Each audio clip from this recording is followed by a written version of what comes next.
그래서 어떻게 보면 이제 선교사 중심적 사관에서 우리 민족교회적 입장을 충분히 반영하고 싶었던 그런 측면이 이제 민족교회 사관이라고 생각할 수 있겠죠. 그리고 이제 이 민족교회 사관이 이제 민경배 교수로 이제 70년대에 대변되었으나 이제 그 이후에는 이제 서정민 교수 어떻게 보면 이제 후배라고 할 수 있죠. 제자라고 해야 되나요?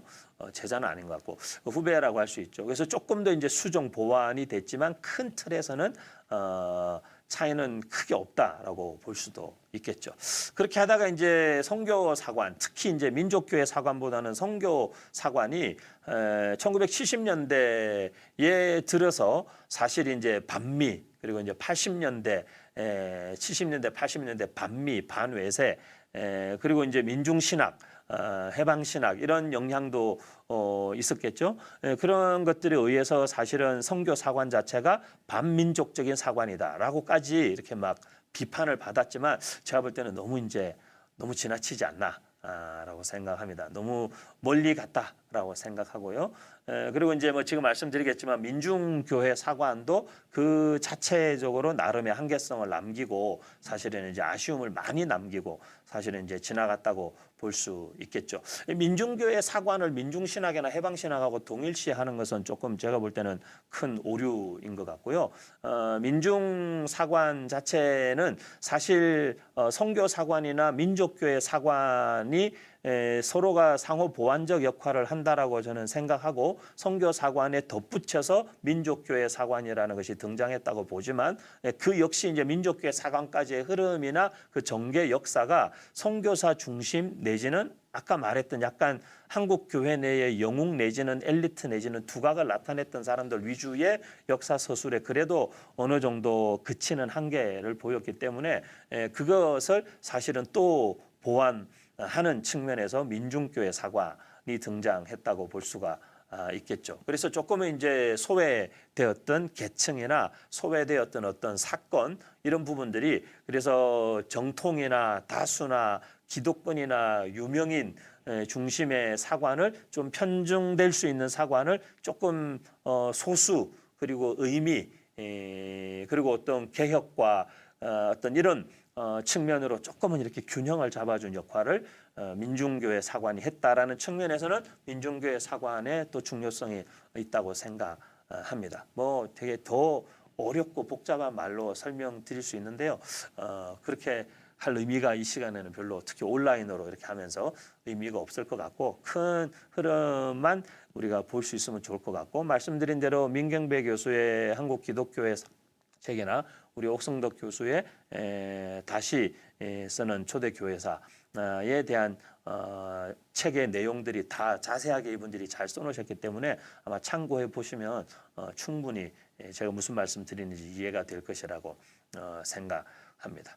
그리고 이제 어쨌든 90년대 이후에 이제 등장한 새로운 어떤 흐름들은 우리 옥성덕 교수나 또는 이덕주 교수나 물론 그 위에 이제 이만열 교수님 같은 분 그리고 이제 한국 기독교 역사 연구소로 대변되는 그리고 이제 최근에 한동대 교수로 계시는 유대영 교수 같은 분이 한국 교회와 이제 어떤 근현대사 이런 주제들을 좀 다루기 시작했죠. 하지만 아직까지도 제가 볼 때는 이런 주제들을 공부하기 위해서 참고할 수 있는 자료들이 많지 않은 건 사실인 것 같아요. 조금 더 우리가 이제 90년대 이후에 새롭게 등장한 한국 교회사 연구의 어떤 흐름에 좀 더 이렇게 불을 붙이는 작업이 좀 필요하지 않을까.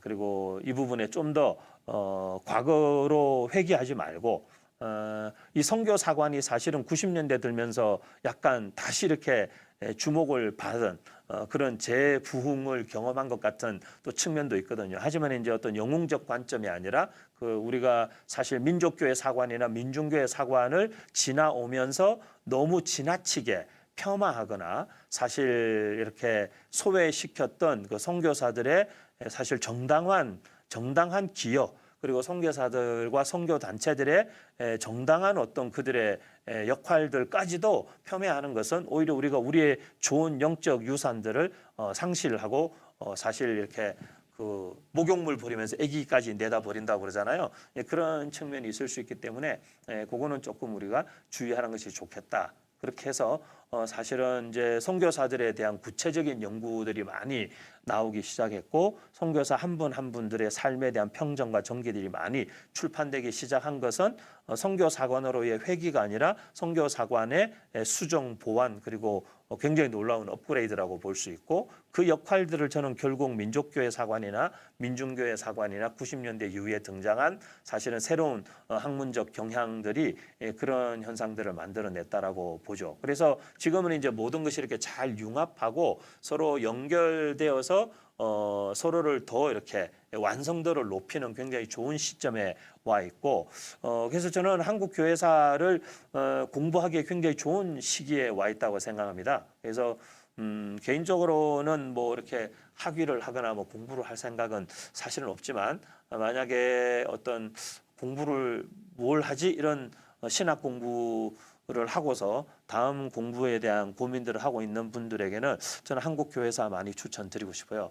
뭐 한국 교회사 하고 계시는 여러 교수님들의 무슨 영향을 받아서 그런 건 아니고 제가 개인적으로 볼 때 우리 한국 교회사 안에 아직까지 우리가 아까 말씀드린 대로 그 회복하고 찾아내야 되는 굉장히 좋은 맑은 샘의 근원 같은 근원지들이 많이 있고 중요한 맥들이 아직까지 다 짚어지지 않았고 그 어떤 흐름들이 지금 우리 21세기 팬데믹 시대를 살아가는 한국 교회에도 굉장히 중요한 그 사실 지침이 될 수 있는 어떤 요소들이 이미 한국 교회사 안에 다 있음에도 불구하고 사실 우리가 이것을 지금 시대에 어떤 해석하는 작업을 게을리함으로써 교회가 여전히 방향성을 잃고 표류한다라는 측면에서는 저는 한국 교회사 공부가 지금 굉장히 중요한 시점이라고 생각합니다. 그래서 팬데믹 시대에 우리 비대면이고 시간도 많은데 한국 교회사 공부를 좀 잘 차근차근 한번 해보시면 좋지 않겠나 그런 생각도 한번 덧붙여 봅니다. 그리고 이제 이 토착교회 사관이 사실 어떤 이 기독교 복음이 우리 어떤 한국 민족 상황에서 어떻게 이제 수용되어졌고 그것이 이제 해석되어졌고 그리고 어떻게 우리의 실질적으로 우리 민족적 상황이나 우리 한국 그리스도인들에게 적용되었는가라는 측면에 사실 좀 더 관심을 두고 있다라고 볼 수 있습니다. 그래서 조금은 이제 복음의 수용 측면부터 어떻게 보면 아까 말씀드린 선교사관에서는 복음이 선교사들에 의해서 우리에게 전해진 것으로 우리가 보통은 많이 강조되지만 사실이죠. 그들이 전해주지 않았으면 우리가 받지 못하는 건 사실인데 그럼에도 불구하고 실질적으로 조금 더 구체적으로 들어가서 그 복음의 수용 과정에서 굉장히 주체적인 수용을 했다라는 것이 우리 한국 교회사의 첫 장면이기 때문에 그 부분들을 조금 더 주목해서 보면 좋겠다라는 것이고 그래서 이제 어떤 그 선교 사관 자체도 복음이 어떻게 선포되고 수용되고 똑같은 맥락을 설명하겠지만 사실 이 토착교회 사관이라는 것은 조금 더 우리 한국인 중심의 주체적 복음의 수용, 해석, 적용 그것에 이제 더 관점을 두고 역사를 한국 교회사를 본다라는 측면이 굉장히 저는 중요하다라고 생각합니다. 그런 측면에서는 또 이제 민족교회 사관하고 일맥상통하는 부분이 있죠. 그래서 사실 토착교회 사관은 그 이전에 있었던 어떤 사관들과 완전히 분리된 새로운 어떤 주장이 아니라 사실은 선교 사관과 비슷한 측면이 있지만 사실은 선교 사관하고는 좀 차이가 있는. 그래서 교회의 어떤 한국 교회사를 복음의 선교 역사로 본다는 측면에서 사실 선교 사관과 비슷하다고 비슷한 맥락을 갖고 있겠지만 사실은 어떤 이 과정을 선교사보다는 우리 한국인들의 역할에 더 중점을 두었다라는 측면에서는 또 좀 차이가 있을 수 있겠죠.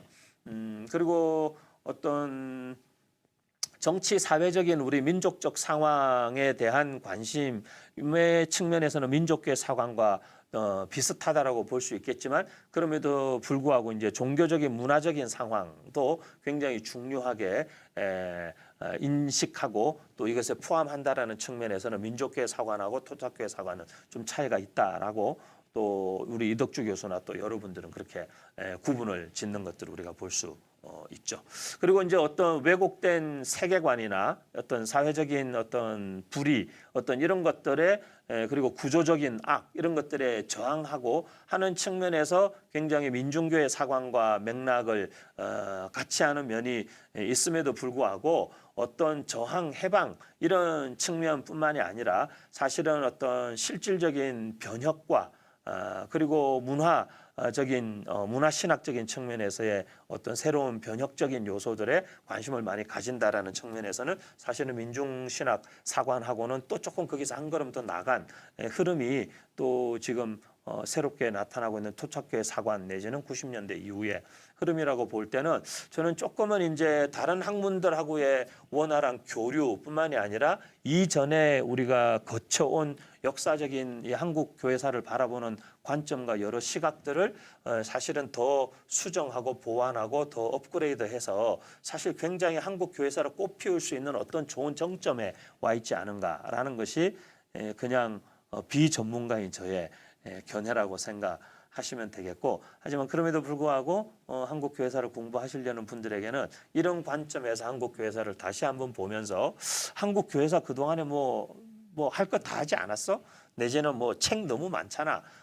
내지는 뭐 이미 우리 민경배 교수 책이나 모든 분들 책 보면 그 정도 두꺼운 책으로 벌써 다 써냈는데 뭘 더 쓸 수 있을까? 그렇게 생각하시는 것은 제가 볼 때는 큰 착각이고 오류라고 생각합니다. 지금 한국 교회사의 엄청난 보화들이 아직 다 발굴되지 않았기 때문에 한국 교회사를 좀 공부하면 좋겠다.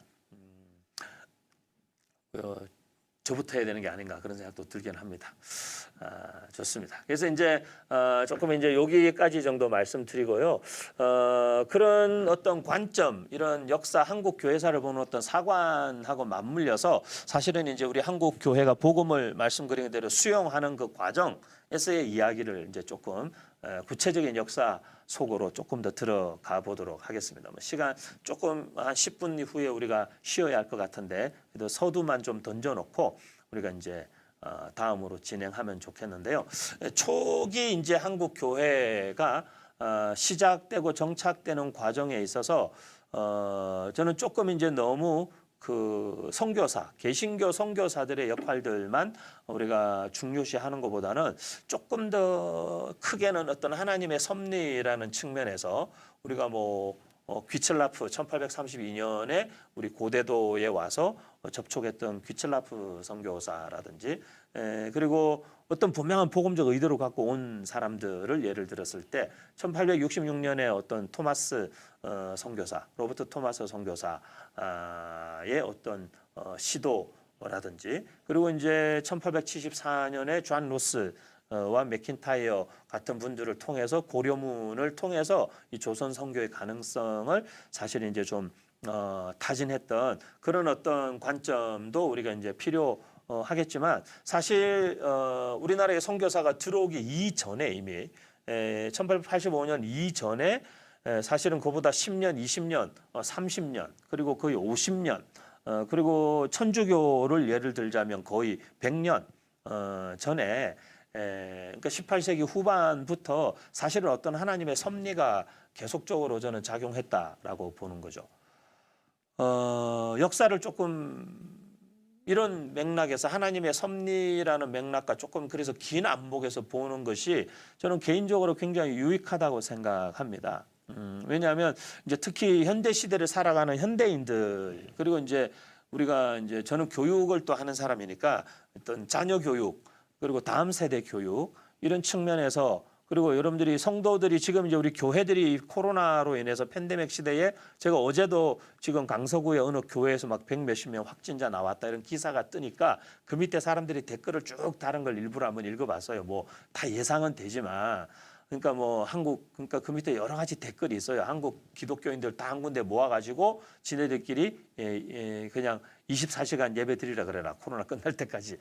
그런 댓글도 있고, 교회 이제 다 꺼져라. 이런 댓글도 있고, 이 교회라는 것이 그리고 교회 다닌다는 것이 되게 눈치 보게 되는 그리고 회사나 공직에 있는 분들은 교회 갔다 왔냐, 교회 가냐, 교회 갈 거냐 이런 눈치 또 실제로 받고 있죠. 이제 그걸 우리가 이제 종교 탄압 이런 측면에서 자꾸 보지 말고 그 굉장히 편협하고 왜곡된 시각입니다. 시각인데 사실 이런 시대에 어쨌든 그것이 종교 탄압은 아니지만 이제 그리스도인들이 사실은 굉장히 위축되죠. 그리고 이런 상황에서 내가 이 시대적 상황 가운데 어디에 나라는 존재가 포지셔닝을 해야 되는가. 그래서 굉장히 그 왜소해지는 느낌. 교회와 기독교인 크리스찬이라는 것이 굉장히 이 사회 속에서 설 자리가 없어지고 존재감이 굉장히 약해지고 그리고 존재감을 드러내는 것이 굉장히 꺼려지면서 이 왜소함과 고립되는 이런 느낌들을 가지면서 그것이 신앙적인 영적인 슬럼프로 연결되는 사실 시대를 우리가 살고 있죠. 그런 시대를 극복할 수 있는 굉장히 중요한 해답 중에 하나가 역사 공부입니다. 기승전 역사 공부인데 근데 이게 단순한 역사 공부가 아니라 특히 이제 한국 교회사를 공부하는 것이 중요하고 그 한국 교회사 공부에 있어서 하나님의 어떤 섭리가 사실은 뭐 단순히 뭐 100년이 아니라 이미 한국 기독교 역사 135년에 천주교가 그 100년 전에 들어왔으면 한 230년, 최소 230년, 최소 한 300년. 하나님의 섭리가 이 민족 가운데 계속적으로 복음이 전해지는 그 길 속에 하나님이 계속 일하고 계셨다라는 사실 자체는 사실 오늘 같은 시대를 살아가는 그리스도인들에게 굉장히 자존감에 자존심이나 자만이 아니라 자존감이죠.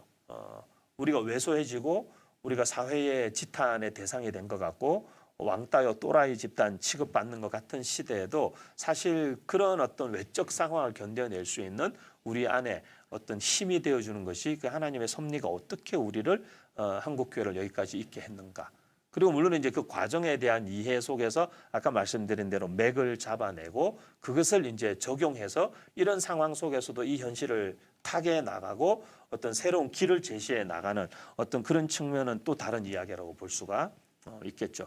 사실은 천주교 이만열 교수님 제가 이제 청년 목회 하던 당시에 한 거의 한 15, 16년 전에 이만열 교수님 모셔서 저희 교회 청년들에게 한국 교회사를 월요일부터 토요일까지인가 주 6일을 스트레이트로 매일 저녁 한 3시간씩 강의를 들은 적이 있습니다. 근데 이제 청년들에게 한국 교회사를 아는 게 너희 신앙 형성에 굉장히 중요하다.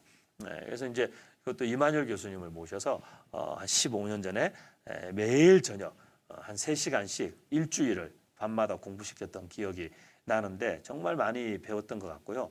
띄엄띄엄 듣는 것보다 한 자리에 앉아서 그냥 쭉 몇 시간 스트레이트로 듣는 그것이 훨씬 더 흐름을 보는 공부로서는 좋은 것 같아서 저도 우리 크로스로드의 윤만식 목사님이나 우리 가까운 분들하고 요즘에 그런 논의를 좀 하고 있거든요. 우리 목사님들 코로나에 좀 그래도 시간적 여유가 있으실 때 사회적 거리 유지하고 마스크 쓰고 어디 좀 모여가지고 한 2박 3일 한 주제만 들고 파는 공부를 이럴 때 좀 해야 되지 않나. 그래서 우리가 횡성에서 하나, 무주에서 하나, 어디서 하나, 지리산에서 하나, 청계산에서 하나 그런 얘기들을 최근에 했습니다만은 좀 또 그런 공부에 유익이 있는 것 같아요.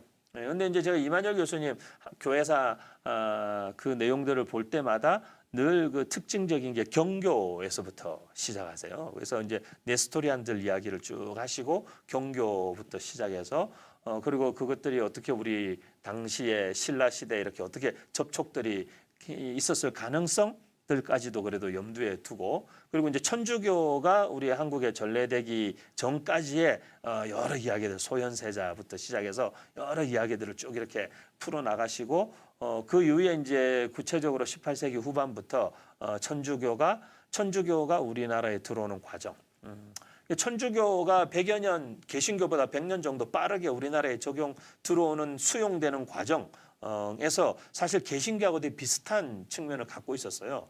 저는 이 한국 기독교 교회사 공부하시는 분들은 이 동아시아 역사에 사실 없는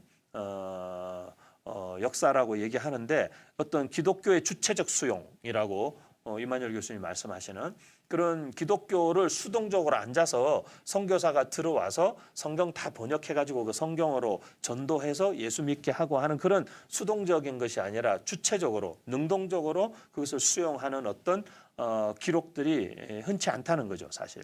세계 역사에서도 흔치 않은데 개신교가 그랬지만 사실 천주교도 굉장히 그런 주체적 수용이라는 측면에서는 우리 개신교와 되게 유사한 출발을 했죠. 그래서 이승훈이 북경에 가서 사실 진리에 대한 궁금증을 가지고 그리고 그 말씀을 배우고 베드로라는 영세명을 받고 그리고 영세를 받고 그리고 돌아와서 이 안에서 자생적으로 굉장히 그것들이 확산되고 또 그런 어떤 여파로 다양한 이제 박해와 갈등들이 일어나게 되는 측면들이 있지만 그 수용 과정에서만큼은 개신교와 굉장히 유사한 어떤 주체적 수용이 사실 천주교에 있었다. 그럼에도 불구하고 어떤 새로운 이런 외국의 어떤 종교 그리고 문화 이런 사상이 우리나라의 전통적인 가치 체계와 좀 잘 융합되지 못한 거기에서부터 왔던 어떤 안타까움들이 굉장히 많은 이런 박해들, 신유 박해, 이런 병임 박해 이런 박해들을 받게 되면서 한동안 다시 문이 닫히게 되는 그런 과정을 거치게 되죠. 그럼에도 불구하고 이제 그것이 어떤 하나님의 섭리 안에 있고 그 이후에 100년 뒤 개신교가 들어올 때에 그것을 알았던 알지 못했던 사실은 굉장히 이런 조심스러운 전략 그리고 직접적인 방식보다는 어떻게 보면 간접적인 그리고 우리나라 국경 바깥에서 우리나라 청년들에 의해서 주체적으로 수용되었을 뿐 아니라 사실은 먼저 언어와 문화와 관습에 대한 이해와 그래서 사용하는 용어 번역 성경 번역에 있어서의 용어 하나 선택까지도 사실은 굉장히 고민하고 고심했던 흔적들이 로스 선교사의 번역본에는 나와 있죠. 그런 것처럼 사실 조금은 레슨이 된 거죠. 100년 전에 천주교의 어떤 모습들이. 그런 면에서는 이제 이만일 교수님 그때 말씀하셨던 기억이 나는 게 우리가 천주교에 조금은 빚진 마음을 가져야 된다. 그런 말씀하셨던 것도 기억이 나는데 그런 측면도 있을 것 같습니다. 그럼에도 불구하고 이제 이 천주교가 수용되어서 들어와서 사실은 어떤 우리 한국 전통적인 문화와 정면 충돌하게 되고 특별히 이제 제사 문제나 신주 문제 같은 것들로 정면 충돌하게 되면서 나중에 이제 황사영의 백서 사건 이제 여기 이제 정약용 정약전 이 집안이 황사영 이승훈 다 집안으로 맞물려 있는데 다 연결되어 있다 보니까 황사영의 백서 사건 같은 걸 보면은 좀 이제 아쉬움이 있죠. 그 백서 자체에 나온 내용에 그런 표현이 있죠. 군함이나 군대를 다 끌고 와가지고 우리나라 조정에 이런 말을 해달라. 우리는 서양에 선교하는 배고 사람이나 재물을 요구하러 온 것이 아니고 하지만 이제 귀국이 한 사람의 선교사라도 용납하고 받아들이면 우리는 더 이상의 요구가 없다. 뭐 우리가 총 한 발 안 쏠 거고 화살 한 발 쏘지 않을 거다. 하지만 이제 풀 한 폭이 안 다치게 할 거다. 하지만 이제 받아들이지 않으면 천주가 내리는 벌을 우리가 받들어 시행하겠다. 그리고 이런 내용들을 보면 상당히 그때 당시 이제 그 황사영이 갖고 있었던 이 소위 말해서 신앙의 인식이 굉장히 위험 수위에 있었다라는 걸 볼 수 있죠. 그리고 조금은 사실 저는 이 황사영의 백서 내용을 이렇게 보면서 요즘 우리 21세기 한국에 약간 굉장히 이렇게 그 치우친 제가 좌우를 말하고 싶진 않은데 굉장히 치우친 분들의 그 말과 굉장히 일맥상통하는 그래서 거의 세상과 어떤 이 현실과 역사를 그리고 민족과 국가조차도 종교라는 것이 다 집어삼켜버린 되게 기형적 신앙의 형태를 사실은 가지는데 뭐 황사영의 백서 자체를 저는 그렇게까지 막 폄훼하고 싶지는 않지만 그가 그 당시에 가졌던 어떤 그가 가졌던 신앙의 틀, 그 신앙관이라는 것이 사실은 이런 극단적인 데까지 가게 했다라는 것이고 그 황사영을 신문하는 과정에서 신문관이 물어요.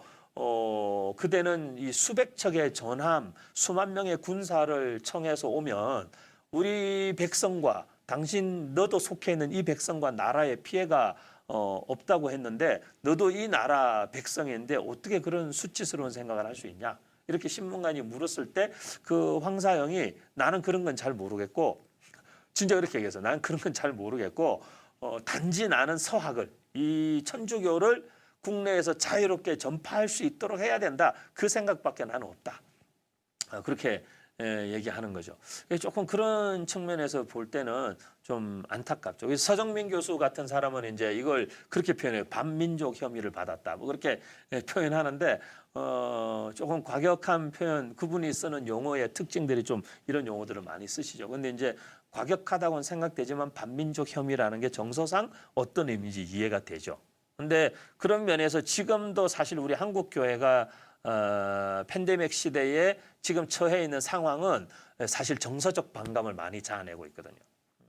그런 측면에서는 사실 이 황사영이나 또는 지금 우리 너무 극우라고 표현을 굳이 한다면 죄송합니다만은 극우 기독교 진영이나 광화문 극우라고 하기보다 광화문 집회를 강행했던 어떤 그 진영의 어떤 논리나 이게 사실 너무 일맥상통하는 거죠. 이게 천주교나 우리 개신교나 사실 그런 측면에서 볼 때는 우리가 약간 반민족적 정서 혐의를 우리도 충분히 받을 수 있겠다. 그리고 사실 민족적 정서에 반하는 어떤 행위들을 우리가 함으로써 이 이후에 코로나로 인해서 사실은 굉장한 복음의 기회가 우리의 눈앞에 와 있음에도 불구하고 복음의 기회가 아니라 반민족적 정서를 우리가 자극하고 반민족적 혐의를 뒤집어 쓰고 한국 교회가 오히려 정말 이러다가는 곤두박질 치는 비극적인 모양새가 나타날 수도 있겠다라는 걱정이